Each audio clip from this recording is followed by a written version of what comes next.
So I said there's one more session before we head into lunch, and we've heard a lot about sort of rethinking tourism. Peter has said this morning. We've heard about this subject over the past few sessions, recalculating the measurements of success.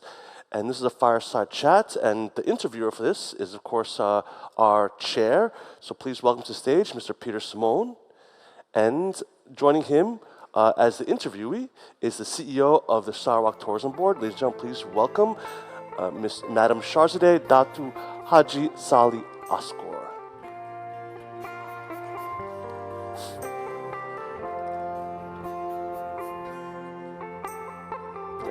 His mic's on tape right there.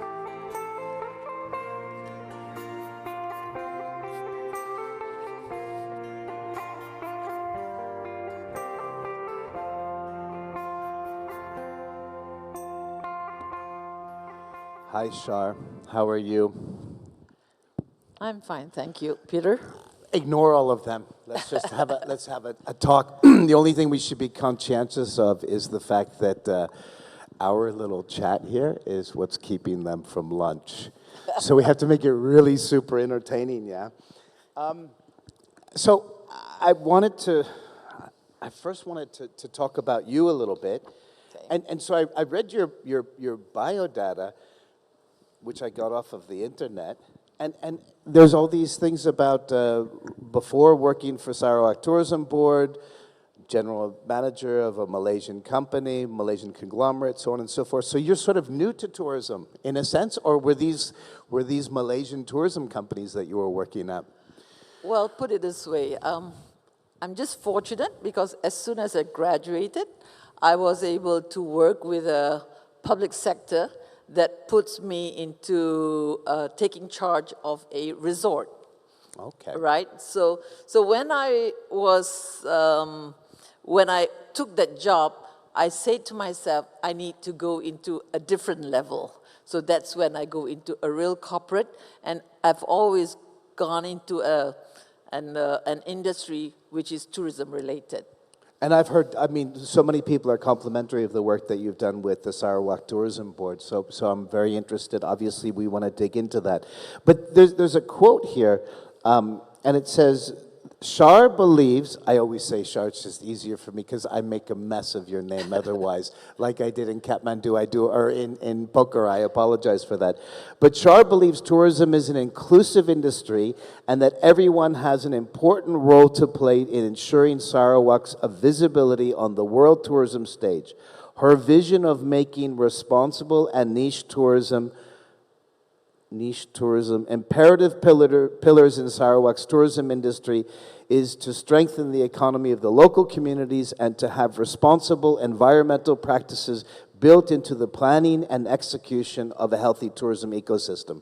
That's a lot. Tell us a little bit about what that quote is, your ethos, your belief, what's driving you to think this way, and obviously that then goes into your leadership at the Sarawak Tourism Board. Well, okay, like I say, I'm very fortunate because when I started my career, I took up a position which Sarawak Economic Development Corporation, SEDC, gave me an opportunity to run a small resort, which is at Buntal. And when we did that project, it is a socio-economic project, yeah, which should benefit the community. And when I was running the show, we actually had, I think 90% of our employees are from that community. And that's how I knew how important it is that I can change their livelihood, I can make a difference in the community if you put them together and make sure they understand the benefit of, employment, giving them the right job that fits their interests and so forth. So I believe that's the right direction, and I got so interested about it that whenever I go and take a position, the CSR, the inclusivity are all very important to me. But taking that from a micro property level to a macro destination level, that's a big challenge, isn't it? Oh, yes. That ethos. I mean, what's that experience all about? Well, I think when you take that position and all, you need to be able to see how you can engage with the stakeholders, yeah? It is not about just what you believe, but how do you align that belief and work with the stakeholders that may not be aligned with you. So what's important is that they need to understand, really need to understand why we're going into this. And that's the reason why in running Sarawak Tourism Board, we believe that the public-private sector, inclusivity, stakeholders, the whole supply chain has to play a part. There is no way that we can say it is only the ministry's job, the agency's job, the industry player's job, I think the earlier speakers were saying collaboration. It is very important, and it is without a proper and a good collaboration between public and private sector, there is no way we can move this whole thing that we are planning to do about sustainability, on our own. So it is the work of all of us, each and every one of us have to do our part, Peter. I believe that strongly, and I think, if you're in an organization, it's about teamwork. The same goes for if you run a state, and you're involved with the ministry, you're talking about the whole parts working and moving in synergy, so that we are cohesive and we are aligned with the state's vision, aspiration, and all, then we can move. And I know stakeholders will always say, but it's the government's job to do this. But I also always say that it is our part, whether it's the public sector or the private sector, each and every one of us must play a part. And like this, the speaker before that, saying that, we don't have to wait for a policy for it to start. We have to just do it. Like Nike said, just do it. I love it. Rather than just talking and talking about it from one meeting to the other meeting, we just have to act on it. And it will just improve and it will just evolve and it just goes on to see how we can sharpen it and so forth. So I strongly believe in that. And I think I'm a very action-oriented person, result-oriented. That's what I've heard. I've heard that you're very action-oriented and that you're also a tough boss. You're a taskmaster. I think one of the things that's a unique opportunity for you, and I think that it would be something that would be wonderful to share with people. Sarawak's actually a very unique destination. I like to say that Asia Pacific is like a living museum. And actually Sarawak is the living museum in action. Your Vice Minister, Deputy Minister Sebastian, gave me this wonderful coffee table book called Spectacular Sarawak. And I read through it in preparation for our discussion here. First question is, why the land of Hornbill? Can you explain that to me? The land of hornbills, of course, some people say it's very difficult to find, but hornbills is one of the unique birds that you can find here. Okay. And it is rhinoceros hornbills, not every, specifically a rhino. Because I noticed it's really of great pride in Sarawak, yes. Isn't it? And so when I look through the book, so we have culture, and so when we talk about culture, we've got Iban, Malay, Chinese, Bidayu, Orang Ulu, Malanao, Indian. Wow, such a variety of cultures. Are all of those groups, are they all behind tourism? Are they all interested in tourism? And how are you using, the uniqueness of all that cultural diversity as a tourism asset for promoting sustainability in Sarawak as a destination? Okay, when I came on board, and a lot of my stakeholders are here too, we're very proud when we talk about Sarawak, yeah? So we knew that ecotourism is a very important element. In the past, they have been focusing on culture, adventure, and nature. But when I came on board, which was in 2018, we launched and we had rebrand it to be as CANFF, which is culture, adventure, nature, and we add the two Fs, and that's food and festival. Because these are the two elements that binds people. And tourism is about people. It's about the element that brings people together. And what would that be? It's food. And what would be the other be will be festival. So CANFF has been since 2018 when we launched it on 31st of December 2018, a rebranding of Sarawak tourism, which is Sarawak More to Discover, and the 5 pillars. That 5 pillars are our pillars where we consistently been promoting these pillars around the world for the past 5 years. So I think the branding of Sarawak are being seen and visible now with consistent pushing of that 5 pillars globally. C, culture, A, adventure, N, nature, food, F, and festivals. And that's the way the book went also. And the book has, by the way, if you haven't gotten a copy, see if you can find one, but it has gorgeous pictures that sort of back up the 5-pillar strategy. You talk about consistency, and earlier today we were talking, and you emphasize as we move into this new sustainable world where we have to be more diligent, you talk about 3 C's. Yes. And maybe you can put those 3 C's, because you mentioned consistency, it sort of rung a bell with me. How can you take your 3 C's and put that in the context of sustainability? Okay, thank you for that. You know, I believe that the 3 C's that are very important in any of our marketing is that we need to make sure it's consistent. So for the past 5 years, we have been consistent. We have not been changing, our strategy, but consistently put that 5 pillars across in our marketing approach, in our marketing concept, and so forth. The second C is about clarity.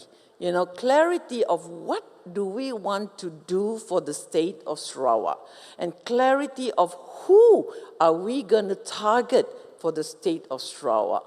And the third C is about crystallization, crystallizing exactly the who, which market segment, and what exactly do we want.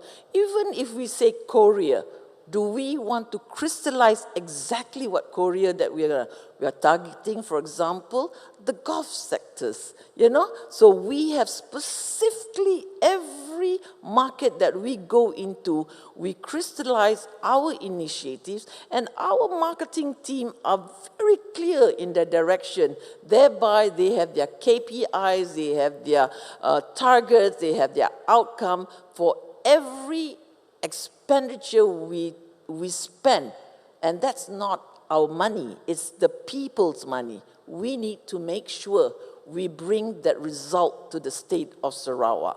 Yes, I think it is needed. We may be a statutory body, I say to the team, but we have to work like a corporate-minded group of people, conscious of our costing, conscious of the results, and conscious of the outcome that we're going to bring to the state, because it is the state who's going to benefit from all the work that we've done, and it will bring in the economic benefit to the people. And once they have seen and feel it, Peter, I strongly believe they know that tourism is the right industry that they should be coming in, and they should therefore be more confident that the state that are very focused into tourism now, will give them that time, that policy, the right policy, and to make sure we move forward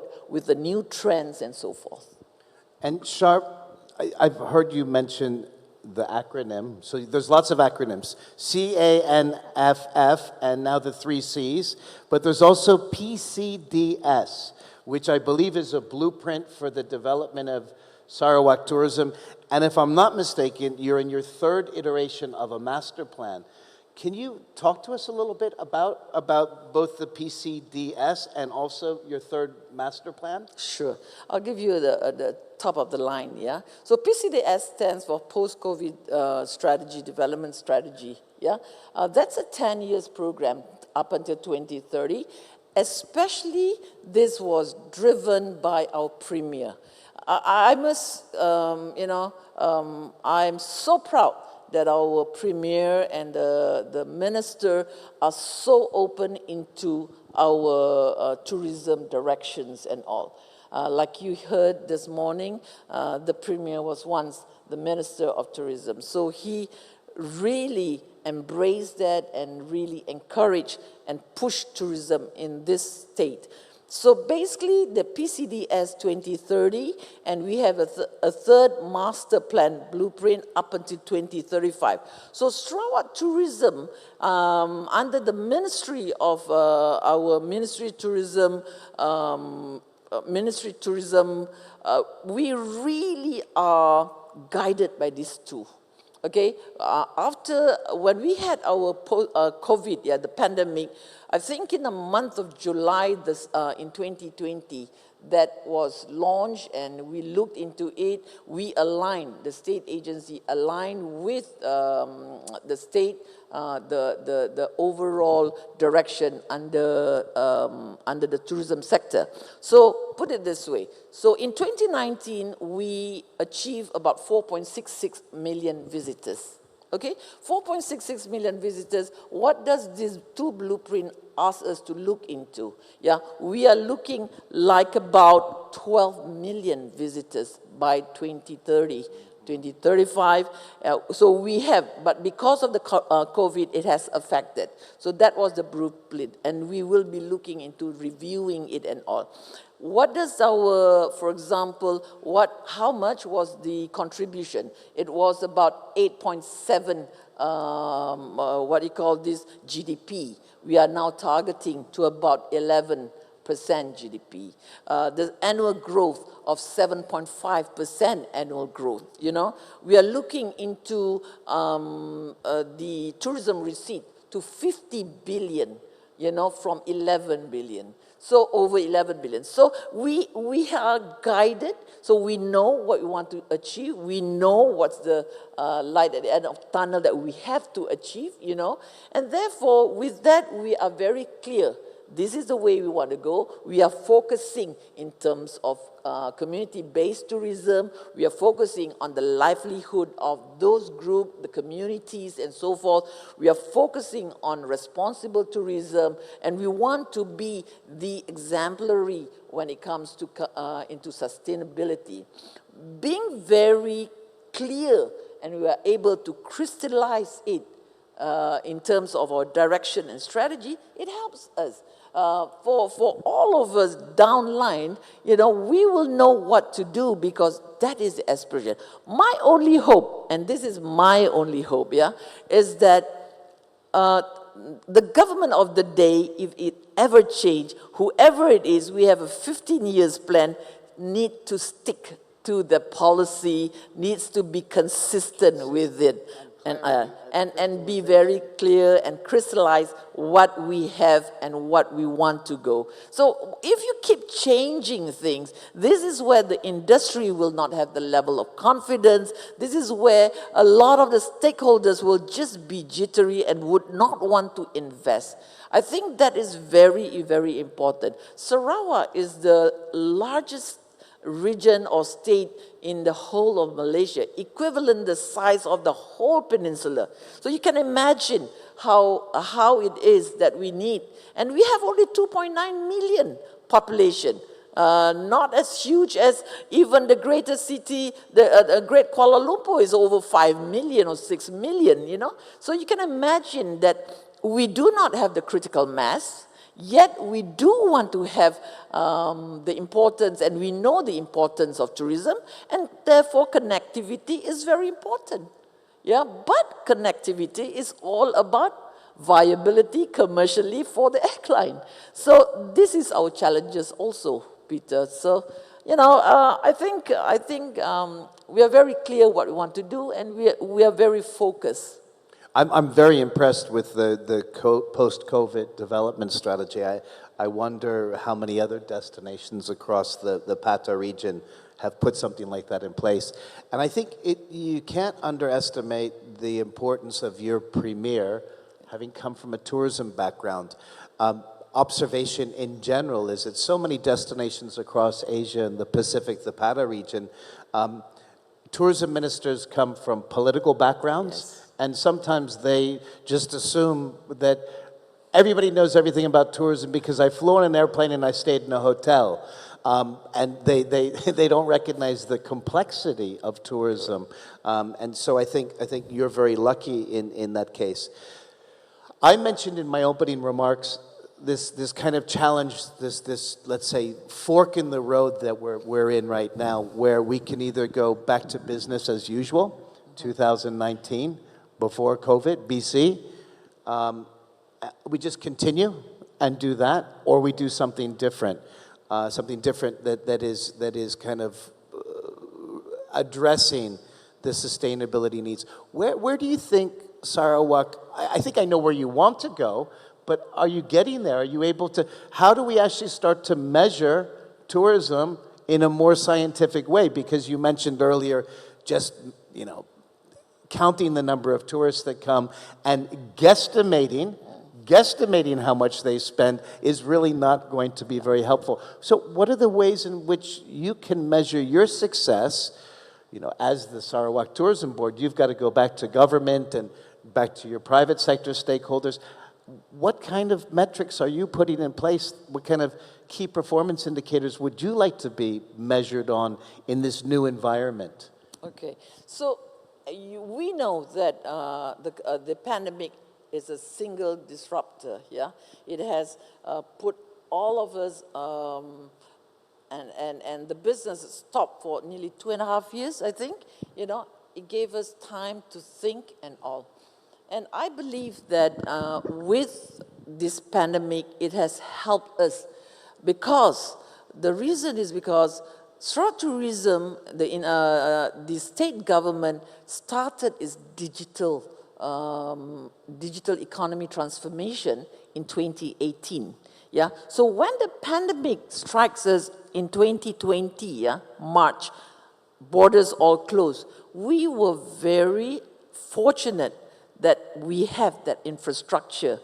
The Zoom was ready, and we were all ready to work remotely and so forth, yeah?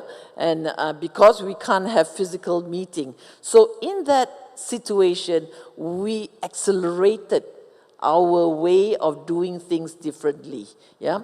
So with that change in behavior and work and so forth, I think it proves to us that it can be done. We need to be conscious about what we are doing now to ensure that the number of visitors needs to be there, no question about that. You mentioned that it is business, okay, but you have to be conscious. So Sarawak Tourism Board, when we had the pandemic, we had a meeting to re-strategize everything. And we call our strategy the 3R strategy, another acronym. Yeah, so the 3R strategy is very much about relief and helping the industry, okay? Then it is also about recovery collaboration. The first one is rebuilding and relief. The second one will be recovery collaboration. And the third one, we call it redialing, or what you term now as resetting. Okay, so these are the three phases. What's more is important with this strategy is that the pillars are very much on digital, very much on PPP, and very much on integrated communication. And the thrust is about responsible tourism. Okay, so basically from the day that the borders closed, we had our strategy meeting and re-strategizing, and by July, we had already implemented the strategies that I mentioned. And it is still going on with that strategy because we are not fully recovered. Yes, we have got good recovery rate. Now we have about 1.6 million against the 3 million forecast, and we are very confident that it can be over the 3 million mark, could be 3.6 million or 3.8 according to Dr. Sebastian last evening. But I believe, again, that with responsible tourism as a trials, I believe that with our engagement with our stakeholders, we are now very conscious, subconsciously know that we have to look into sustainability. And I'm very, very proud to be a Sarawakian because when you are here in Kuching, for example, you have the electric bus. You have the hydrogen bus, servicing the community in the city and all that. For you to go from the city to see the orangutan, for example, that's on an electric bus, and it's free. So we do want to encourage people on all that. So subconsciously, we have a program that is really looking into and focusing on responsible tourism. I think there's so many lessons that can be learned from the Sarawak experience that I think destinations across Asia and the Pacific should know about. I want to finish off because I know I can see people's faces. They're starting to say, yeah, I know. Yeah, I wish Shar and Peter would just stop calling. already so we could eat. But advertisement, and also you said something to me that resonated. So the Rainforest Music Festival, it's coming up. I can't wait. I actually know the Gypsy Queens, Gypsy Kings, Queens. Shows you how old I am. So I know the Gypsy Kings are playing and a few other people are playing. But you said something, you say the Rainforest Music Festival is more than a music festival. And I think it kind of really sums up a little bit of our conversation. Why? Why is it more than just a music festival? In what ways and how are you embedding sustainability in your work there? Yeah, that's another thing that as Sarawakian we should be very proud of.